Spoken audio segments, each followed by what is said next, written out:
খুব মনোযোগ দিয়ে লক্ষ্য করুন। এখানে সাগর পাড়ে একটা কুমির কান্না করতেছে আর একটা হাঁস হাবার মতো দাঁড়িয়ে আছে। এই ছবিটার সাহায্যে আজকে আমরা এই ক্রোকোডাইল টিয়ার্স এই ইডিয়মসটার অর্থ মনে রাখবো।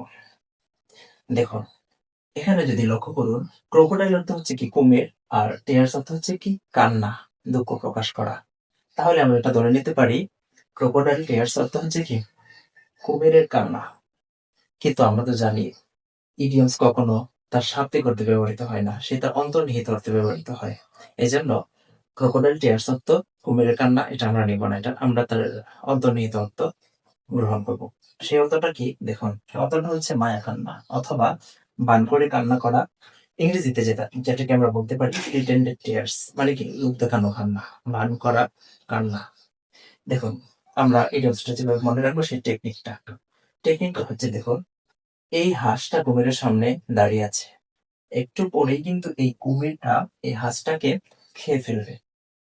কারণ কুমির হচ্ছে শিকারী প্রাণী, সে অন্য প্রাণীকে শিকার করে। তো এখন দেখুন, সে হাঁসটাকে খেয়ে ফেলবে। আবার সে কি কান্না করতেছে, কেন কান্না করতেছে?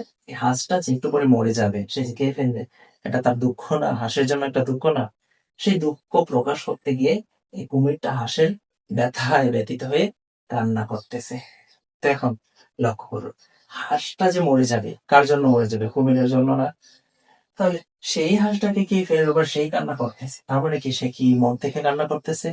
না, সে লোক দেখানো কান্না করতেছে, মায়া কান্না করতেছে, বা ভান করে কান্না করতেছে যে ভাই তুমি একটু পরে মরে যাবা, তোমার কষ্টে আমি কান্না করতেছি।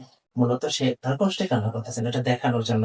কারণ সে এই কুমিরটাই তো হাঁসটাকে একটু পরে খেয়ে ফেলবে। কারণ এটা মনে রাখবে, কুমির কখনো সত্যিকার অর্থে কান্না করে না। সে যখন শিকার করে তখন কান্না করে।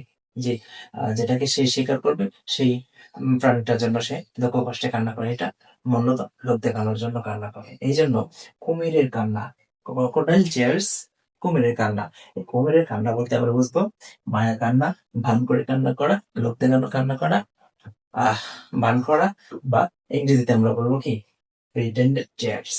এভাবে গল্পের সাহায্যে যদি আমরা ইডিয়মস মনে রাখি, কখনোই বলবো না, আপনি যে কোনো লেভেলের স্টুডেন্ট হন, কখনোই বলবেন না যদি গল্পের সাহায্যে ইডিয়মস মনে রাখেন। আর এভাবে প্রতিটি ইডিয়মস, প্রত্যেকটা ইডিয়মস এর জন্য একটা গল্প আমি তৈরি করে রেখেছি।